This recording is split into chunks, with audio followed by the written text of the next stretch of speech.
What if I told you that the Rambo you know and love was originally supposed to die a brutal death in his very first movie? Or that Hollywood's biggest stars all turned down the role that would define action cinema forever? The story behind First Blood is filled with near disasters, real-life chaos, and decisions that changed movie history. From stolen weapons to broken bones, from comedy directors to dictionary definitions, these secrets will blow your mind. If you're fascinated by the dark truths hiding behind your favorite films, make sure to hit that subscribe button because we're diving deep into cinema's most incredible behind-the-scenes stories. Number 20. Rambo literally entered the dictionary. By the late 1980s, something unprecedented happened in pop culture history. The name Rambo wasn't just a character anymore. It became an official word in the English dictionary, meaning an unstoppable fighter or someone who uses excessive force. This transformation from fictional character to actual language shows just how deeply First Blood penetrated global consciousness. The fact that a single movie could literally change how we communicate speaks to its massive cultural impact. Politicians, journalists, and everyday people began using Rambo to describe anyone who took matters into their own hands with overwhelming force. From military operations to sports commentary, the word transcended entertainment and became part of how society describes real-world events. It's one thing to create an iconic character, but it's another level entirely when that character reshapes human language itself. But the journey to creating this cultural phenomenon wasn't easy, especially considering the financial risks involved. Number 19. The $15 million film that became a $160 million legend. With a modest budget of just $15 million, First Blood wasn't expected to compete with the flashy blockbusters dominating 1980s cinema. The subject matter was too dark, too heavy, and studio executives worried audiences wouldn't connect with such a brutal portrayal of veteran trauma. Yet when the film hit theaters, it shattered every prediction, grossing over $160 million worldwide and proving that authentic storytelling could triumph over expensive spectacle. This incredible return on investment didn't just make money, it launched one of cinema's most successful franchises. From sequels to video games, from action figures to animated series, that initial $15 million investment created a billion-dollar empire. The success proved that audiences were hungry for deeper, more meaningful action films, changing Hollywood's approach to the genre forever. Speaking of iconic elements that define the franchise, one particular prop became legendary in its own right. Number 18. The iconic custom-made Rambo knife. The massive survival knife clutched in Rambo's hand wasn't some cheap movie prop. It was a genuine masterpiece crafted by Jimmy Lyle, a renowned knife maker from Arkansas. This wasn't just a blade, it was a complete survival system.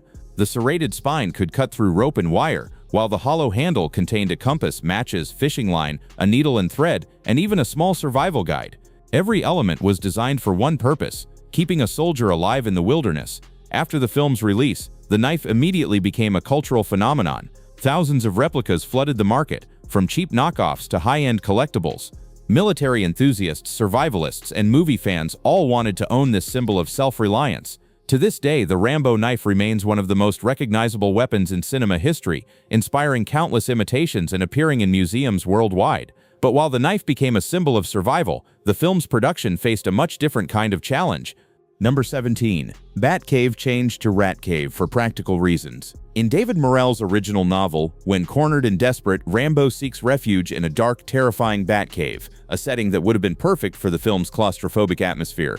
However, when it came time to shoot this crucial scene, the filmmakers encountered a major practical problem. Controlling bats on a movie set proved nearly impossible and potentially dangerous for cast and crew. The solution? Replace the bats with rats, creatures that were far easier to handle and direct during filming. This seemingly minor change actually created an even more powerful visual metaphor. The image of Rambo surrounded by rats being bitten and clawed at in the darkness became one of the film's most haunting moments. It perfectly symbolized how society had abandoned him, forcing him to exist among the creatures most people consider vermin. Sometimes the best artistic choices come from the most mundane practical considerations.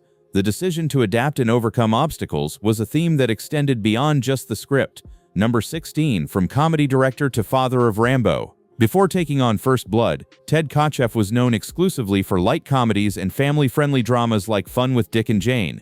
Nobody in Hollywood could have predicted that this director would be the one to create cinema's most intense portrayal of veteran trauma and societal abandonment. When other directors considered the material too risky or too dark, Kotcheff saw an opportunity to explore the psychological wounds that war leaves behind. His unique perspective as an outsider to the action genre actually became the film's greatest strength. Instead of focusing solely on explosions and gunfights, Kotcheff emphasized the emotional devastation that drives Rambo's actions. He brought a humanistic approach to what could have been just another mindless action flick, creating something that resonated with audiences on a deeper level than anyone expected. This attention to authentic detail extended to every aspect of production, including the military equipment. Number 15. The National Guard gear was completely real. When audiences watched the bumbling National Guardsmen stumble through the forest hunting Rambo, few realized they were looking at authentic military equipment. The filmmakers borrowed genuine surplus gear from Canadian military supply depots, worn helmets, faded jackets, and weathered boots that had seen actual service. This wasn't a costume designer's interpretation of military gear, it was the real thing, complete with authentic wear patterns and battle scars. The authenticity of this equipment added an unexpected layer of realism to every chase scene. You could see the genuine weight of the gear slowing down the part-time soldiers, the way real military surplus would. Every scratch, every faded patch, every piece of worn fabric told a story of actual service, making the contrast between the weekend warriors and the seasoned veteran even more pronounced.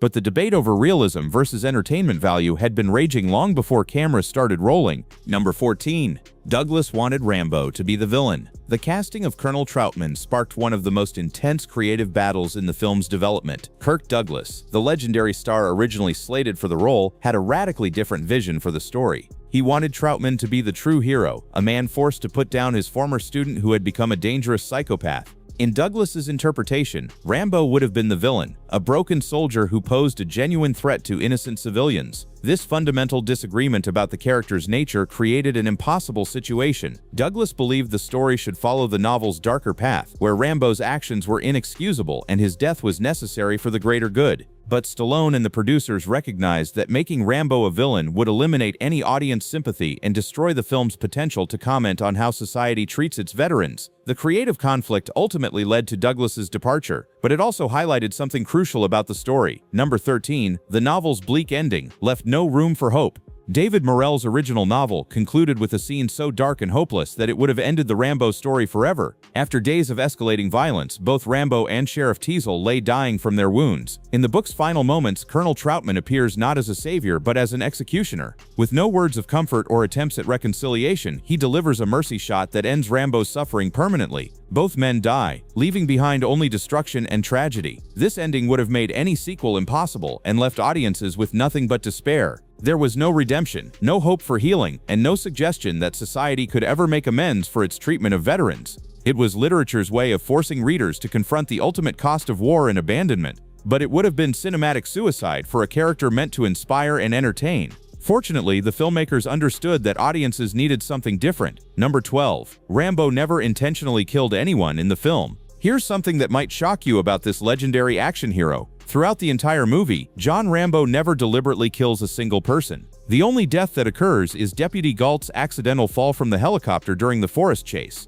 Every other action Rambo takes is carefully designed to incapacitate, not eliminate. His forest traps wound and frighten his pursuers, but they're all survivable injuries meant to send a message rather than claim lives. This crucial decision by Stallone and the screenwriters completely transformed how audiences perceived the character. Instead of a cold-blooded killer, Rambo became a wounded soul striking back at a system that had failed him, but still maintaining his fundamental humanity. It's this restraint that allows viewers to sympathize with his plight rather than fear his actions, creating the emotional connection that made the character iconic. But maintaining that delicate balance between action and humanity required some major script changes. Number 11. A blizzard disrupted filming but created perfect atmosphere. When the film crew selected Hope, British Columbia, as their primary location, they expected to deal with typical mountain weather. What they got instead was a severe blizzard that shut down production for days, trapped cast and crew in hotels, and forced major rewrites of outdoor scenes. Equipment froze, vehicles became immobilized, and the carefully planned shooting schedule collapsed into chaos.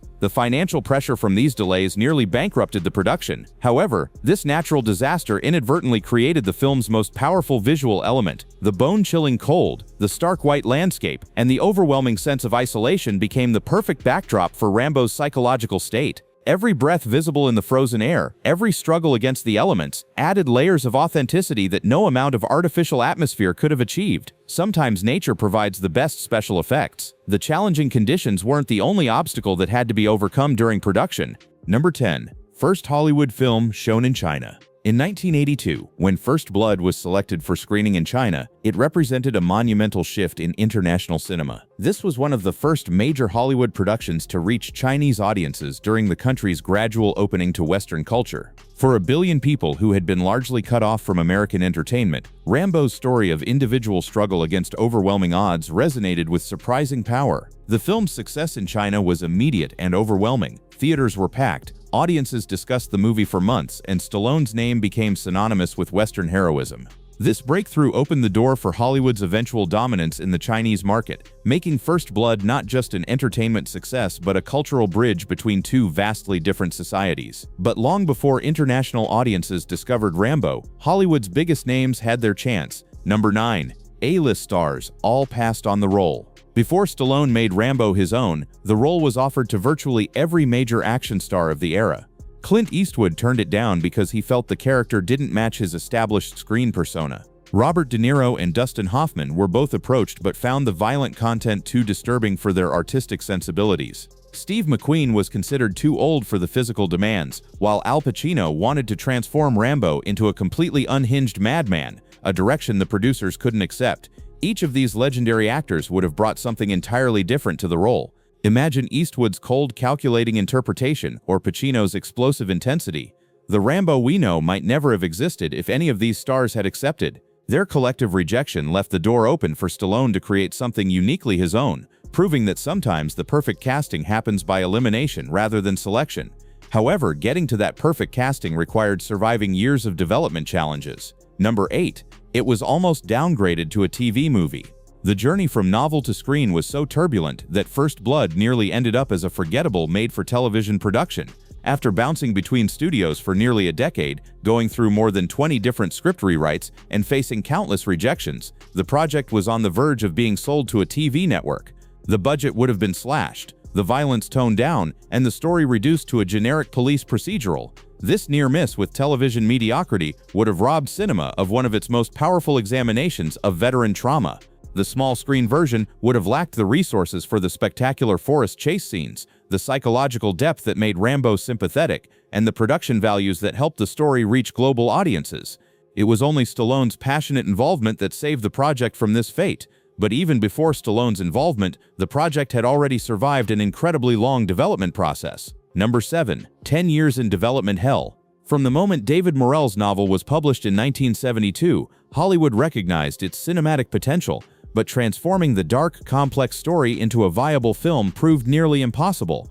Over the next decade, more than 18 different scripts were written and discarded. One version turned Rambo into an even more psychopathic killer than the novel portrayed, while another attempted to transform the story into a political satire, mocking American military culture. The project passed through multiple studios like a cursed artifact that nobody could successfully handle. Warner Brothers, Columbia Pictures, and several independent production companies all tried and failed to crack the adaptation code. Directors came and went, stars were attached and dropped, and budgets were proposed and rejected. It wasn't until Stallone brought his unique vision to the project that anyone figured out how to balance the story's darkness with mainstream appeal. This extensive development process, while frustrating, ultimately led to a much stronger final product than any of the earlier attempts could have achieved. But the creative challenges were nothing compared to the physical dangers that awaited during production. Number 6. Novel Rambo was a ruthless killer. If you think the movie version of Rambo is intense, you haven't seen anything yet. In David Morrell's original novel, John Rambo is an absolute killing machine who shows no mercy to anyone who stands in his way. The book's body count is staggering. Between 15 and 20 people die at Rambo's hands, including police officers, National Guardsmen, and even innocent civilians who happen to be in the wrong place at the wrong time. This version of the character feels no remorse, shows no restraint, and operates with the cold efficiency of a trained assassin. The novel's Rambo is essentially a horror movie monster disguised as a protagonist. He sets deadly traps that guarantee fatal injuries, uses his military training to execute systematic kills, and views every encounter as a life-or-death combat situation. If this version had made it to the screen unchanged, audiences would have recoiled in terror rather than sympathizing with a veteran's struggle. The transformation from merciless killer to tragic hero was one of Hollywood's most successful character rehabilitations. But even the more sympathetic film version required some serious physical commitment from its star. Number 5. Stallone broke his ribs in the cliff jump. When it came time to film the movie's most dangerous stunt, Rambo's desperate leap from a towering cliff, most actors would have stepped aside for a professional stuntman. But Stallone refused. declaring that if Rambo was going to suffer, then he needed to experience that pain authentically. The sequence required him to plunge headfirst through thick branches, bouncing off multiple obstacles before hitting the ground with bone-jarring force. The impact was so severe that it fractured several of Stallone's ribs, leaving him in excruciating pain for the remainder of the shoot. Yet he gritted his teeth, continued filming, and delivered some of his most convincing physical acting while dealing with genuine injuries. The ragged breathing, the pained expressions, the way he moves his body, none of it was acting. It was Stallone's real agony captured on film, adding a layer of authenticity that no amount of special effects could replicate. This dedication to realism extended beyond just the lead actor's performance. Number 4. Kirk Douglas was almost Troutman.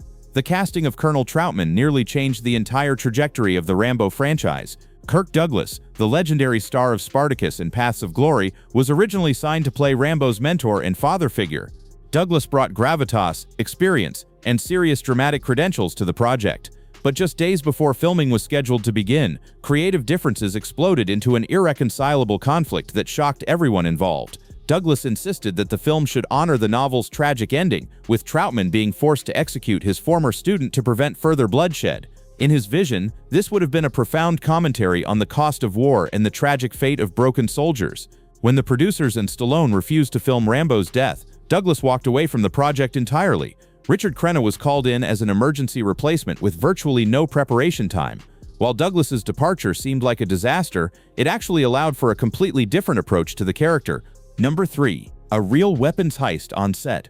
In the middle of filming in Hope, British Columbia, reality crashed into the movie production in the most dangerous way possible. Thieves broke into the heavily secured prop storage area and made off with $50,000 worth of realistic-looking weapons, machine guns, rifles, handguns, and ammunition. What made this crime especially alarming was that the weapons were supposed to be under military guard, yet the thieves still managed to clean out the entire storage facility without being detected. The theft immediately transformed the movie set into a crime scene, with local police launching a full investigation and headlines screaming about missing weapons flooding the community. The production faced the very real possibility of being shut down entirely, which would have meant financial disaster for everyone involved. In response, the Canadian military deployed additional troops to guard the remaining equipment, turning the film location into what resembled an actual military compound. Most of the stolen weapons were eventually recovered, but the incident added another layer of real-world drama to an already intense production.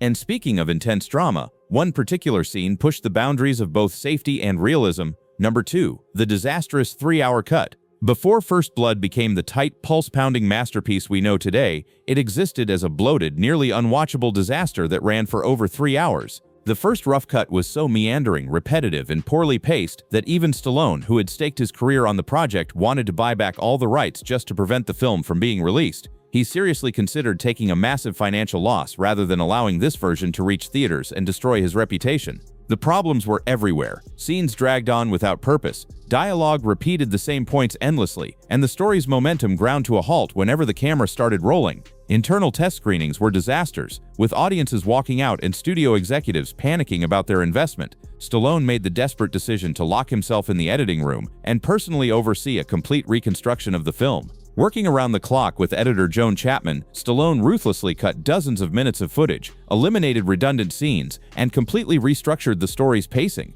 The result was a film under 100 minutes that moved like a bullet train from start to finish. This editing miracle saved not just the movie, but potentially Stallone's entire career. But even after surviving that near disaster, the biggest shock was still to come. Number 1. Rambo was originally supposed to die. Here's the most shocking secret of all. The Rambo, who became a global icon and spawned multiple sequels, was never supposed to survive his first movie. The original ending had Colonel Troutman shooting and killing his former student in a moment of tragic mercy. The scene was fully filmed, edited, and ready for theaters. Rambo would clutch his weapon, force his mentor to pull the trigger, and the screen would fade to black with no hope of resurrection. But when this ending was shown to test audiences, the reaction was explosive. Viewers were outraged, demanding to know why their hero had to die such a brutal death. The negative response was so overwhelming that the filmmakers were forced into emergency reshoots, crafting the more hopeful ending we know today. That last-minute decision didn't just save one character, it created one of cinema's most enduring franchises and changed action movie history forever. First Blood stands as proof that sometimes the most powerful stories come from the most unexpected places, from a comedy director crafting an action masterpiece to stolen weapons turning a film set into a crime scene. Every aspect of this production defied expectations. The movie didn't just entertain audiences, it sparked conversations about veteran care, societal responsibility, and the true cost of war. If you're fascinated by the incredible stories hiding behind Hollywood's biggest hits, make sure to hit that like button and share this with fellow movie lovers. And don't forget to subscribe, because we're always uncovering the most shocking secrets from cinema's greatest legends.